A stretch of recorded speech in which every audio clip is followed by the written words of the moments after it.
अस्सलाम वालेकुम दोस्तों। रमज़ान शरीफ मुसलमान के लिए अल्लाह ताला के एक नायाब तोहफा है। अगर आप भी इसको मानते हैं तो आप इस वीडियो को एक लाइक करें। प्यारे दोस्तों, याद रखें, हर मुसलमान मर्द और औरत जो बालिग हो, जो अपने होशो हवास में हो, उस पर रमज़ान के रोज़े फ़र्ज है। यानी कि उसके लिए रमज़ान के पूरे महीने के रोज़े रखना ज़रूरी है। और कोई इनकी फजीलत का इनकार करता है तो वो काफिर है और बिना वजह रोजा छोड़ने वाला सबसे बड़ा गुनहगार भी है। तो प्यारे दोस्तों, आज की इस वीडियो में हम आपको बताने वाले हैं ऐसे 9 लोगों के बारे में जो अगर रमजान के महीने में रोजे ना रखें तो उनको कोई गुनाह नहीं होगा। यानी कि इन 9 लोगों को रमजान के महीने में रोजा ना रखने की छूट है। इसलिए आज का ये वीडियो आप सभी के लिए बहुत ही खास है।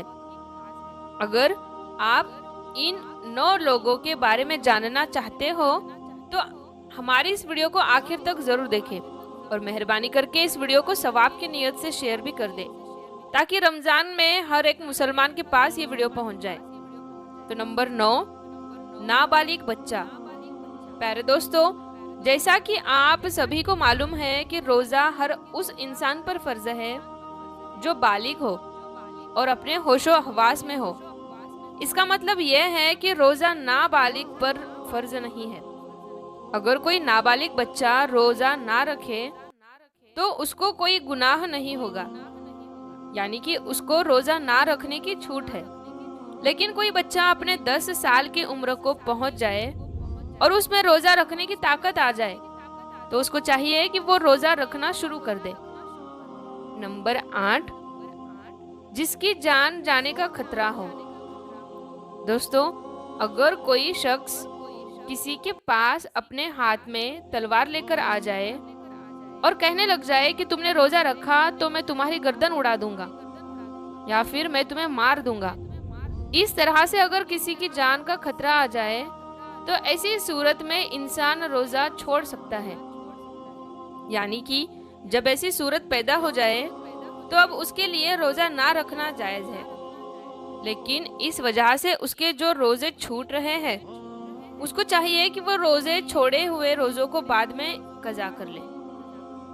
नंबर 7, मुसाफिर का होना। प्यारे दोस्तों, मुसाफिर कहते हैं उस शख्स को जो सफर में होता है। ऐसा शख्स भी अगर सफर की हालत में है तो वो रोजा ना रखे तो उसको कोई भी गुनाह नहीं होगा। यानी कि मुसाफिर के लिए भी रोजा ना रखने की छूट है। मगर अब यहाँ पर एक बात आती है कि सफर कैसा होना चाहिए। तो हम आपको बता दें कि जो सफर 42 किलोमीटर से दूर का हो और कम से कम 15 दिनों की नियत करके घर से निकला हो तो ऐसे मुसाफिर के लिए रोजा ना रखने की छूट है। लेकिन जब उसका सफर पूरा हो जाए तो फिर उसके लिए रोजा रखना जरूरी है। यहाँ पर एक बात याद रखें, अगर कोई शख्स सफर की हालत में है, अगर वो ये कह दे कि मैं तो रोजा रखूंगा, मेरा तो सफर आराम का है, तो याद रहे ऐसा शख्स भी सफर की हालत में रोजा रख सकता है, उसका रोजा हो जाएगा। और बेहतर भी यही है, अगर सफर आराम का हो तो रोजा रख लेना चाहिए। लेकिन अगर ना भी रखे तो कोई इसका गुनाह नहीं होगा। नंबर 6, पागल या दीवाना आदमी। दोस्तों, छठा आदमी वो है जो पागल हो गया हो, यानी कि जिसका दिमाग खराब हो गया हो, जो अपने आप से बाहर हो गया हो, जो बहकी बहकी बातें करता हो, अचानक बेहोश हो जाता हो। ऐसे इंसान के लिए भी रमजान के महीने में रोजा ना रखने की छूट है। यानी कि अगर ऐसा पागल आदमी रोजे ना रखे तो उसको कोई गुनाह नहीं होगा।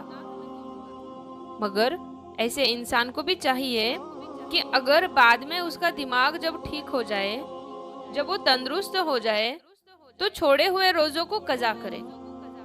नंबर 5, हैज निफास वाली औरत। प्यारे दोस्तों, हैज निफास के बारे में तो आप सभी लोग जानते ही होंगे। हैज कहते हैं जो औरतों के हर महीने महसूस दिन आते हैं, और निफास कहते हैं बच्चा जनने के बाद जो खून निकलना है उसको निफास कहते हैं। तो ऐसी औरतों के लिए भी रमजान के जो महीने में जो रोजा रखते हैं उनको रोजा ना रखने की छूट है, यानी कि इन औरतों का भी रोजा रखना जायज नहीं है। यहाँ पर एक बात याद रखें, इससे पहले जो लोग आपको बताए गए हैं अगर वो रोजा रख लेते हैं तो उनका रोजा हो जाएगा, मगर ये हैज और निफास वाली औरतें ऐसी हैं जो इस हालत में कभी भी रोजा नहीं रख सकती है, यानी कि इनका रोजा रखना जायज ही नहीं है। अगर ये इस हालत में रोजा रख लेती है तो इनको सख्त गुनाह भी होगा, लेकिन हाँ, जब ऐसी औरत पाक साफ हो जाए तो इनको चाहिए कि वो बाद में इन छोड़े हुए रोजों को रख ले।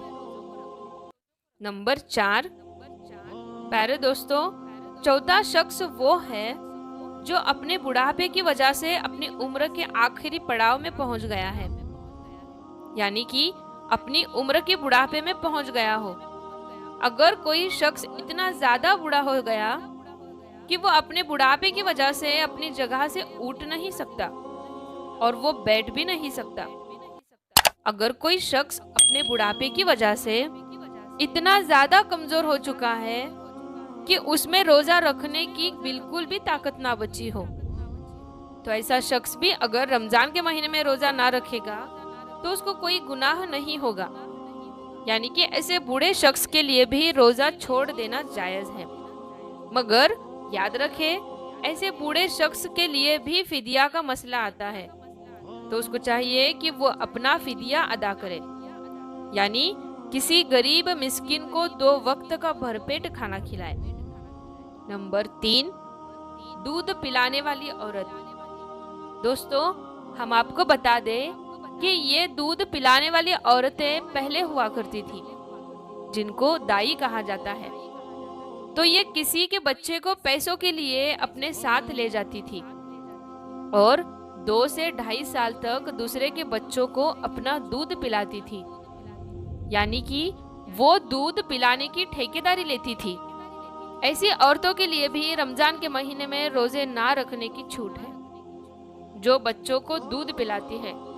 मगर ये सिलसिला आज के जमाने में तो रहा नहीं, इसीलिए अब जो माँ अपने बच्चों को दूध पिलाती है और उसकी कोई माहिर डॉक्टर ये कह दे कि उसने अगर रोजा रखा तो उसके बच्चे को कोई नुकसान ना होगा, तो ऐसी औरत रमजान के महीने में रोजा छोड़ सकती है और उसको इसका कोई गुनाह नहीं होगा।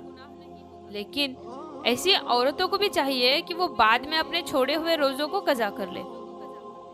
नंबर 2, दोस्तों, दूसरे नंबर पर है हामिला औरत, यानी कि प्रेग्नेंट औरत। दोस्तों, जिस औरत के पेट में बच्चा हो, यानी कि जो हामिला हो, प्रेग्नेंट हो, अगर ऐसी औरत को और उसके बच्चे को जान जाने का खतरा हो तो ऐसी औरत भी रमजान के महीने में रोजा छोड़ सकती है। ऐसी औरतों को भी कोई गुनाह नहीं होगा, यानी कि ऐसी औरतों के लिए भी रोजा ना रखना जायज है। लेकिन याद रखें, ऐसी औरत भी अपने छोड़े हुए रोजों को बाद में रख ले, यानी कि जब उसकी सेहत तंदुरुस्त हो जाए तो उसको वो छोड़े हुए रोजों को कज़ा करना होगा। इसके अलावा अगर कोई औरत हामिला है, प्रेग्नेंट है, और ऐसी औरत को कोई माहिर डॉक्टर ये कह दे कि अगर वो रोजा रख लेती है तो उसके या उसके बच्चे को कोई भी नुकसान नहीं होगा, तो ऐसी औरतों के लिए भी रोजा रखना जरूरी है। नंबर 1, बीमार आदमी। प्यारे दोस्तों, सबसे पहला इंसान है बीमार आदमी, यानी कि ऐसा इंसान जो सख्त बीमार हो। ऐसे इंसान को रमजान के महीने में रोजे ना रखने की छूट है। अगर ऐसा बीमार आदमी रोजा ना रखता है तो उसको कोई गुनाह नहीं होगा। फिर अब यहाँ पर बात आती है कि ऐसी कौन सी बीमारी है जिनमें रोजा रखना छूट है। तो हम आपको बता दें, यहाँ पर उन बीमारियों की बात नहीं हो रही है जो नॉर्मल लोगों में होती है, जैसे कि अगर किसी के घुटने में दर्द हो गया हो, सर में दर्द हो गया हो, या फिर किसी को सर्दी जुकाम हो गया और उसने रोजा छोड़ दिया, तो ऐसा करना बिल्कुल जायज नहीं है। ऐसे लोगों को रोजा रखना बिल्कुल जरूरी है। यहाँ पर बीमारी से मुराद उन बीमारियों में से है जिनमें इंसान की जान जाने का खतरा हो। अब आप ये सोचेंगे कि हमें इस बात का कैसे पता चले जाएगा कि कौन सी बीमारी में जान जाने का खतरा होता है। तो हम आपको बता दें, इस बात का आपको ऐसे पता चलेगा, अगर कोई डॉक्टर आपसे ये कहते हैं कि अगर आप भूखे पैसे रहेंगे, अगर आपने रोजा रखा तो आपकी जान जाने का खतरा हो सकता है, या फिर डॉक्टर ये कह दे अगर आपने रोजा रखा तो आपकी बीमारी और बढ़ सकती है, ऐसी सूरत में रमजान के महीने में रोजा छोड़ना जायज है। यानी कि छोटी मोटी बीमारियों में रोजा छोड़ना जायज नहीं है। अब यहाँ पर किसी ने अपनी बीमारी की वजह से यहाँ पर रोजे छोड़ दिए हैं, तो ये याद रखे कि उन लोगों को बाद में रोजा रखना पड़ेगा जब उनकी बीमारी दूर हो जाएगी, यानी जब ठीक हो जाएंगे तो छोड़े हुए रोजों को कज़ा करना होगा। अब किसी की बीमारी ऐसी है कि वो कभी भी ठीक नहीं हुई और उसका आखिरी वक्त करीब आ गया, तो ऐसे में वो अपने घर वालों को ये वसीयत करे कि मेरे इतने रोजे छूट गए हैं, वो उनका फिदिया अदा करे। और फिदिया ये है कि हर एक रोजे के बदले में एक मिस्किन को 2 वक्त का पेट भरकर खाना खिलाए। उम्मीद है प्यारे दोस्तों आपको आज का ये वीडियो समझ में आया होगा, ये मालूमात आपको समझ में आई होगी। तो हम मिलते हैं आपको फिर एक अगली वीडियो में, तब तक के लिए अस्सलाम वालेकुम, अल्लाह हाफ़िज़।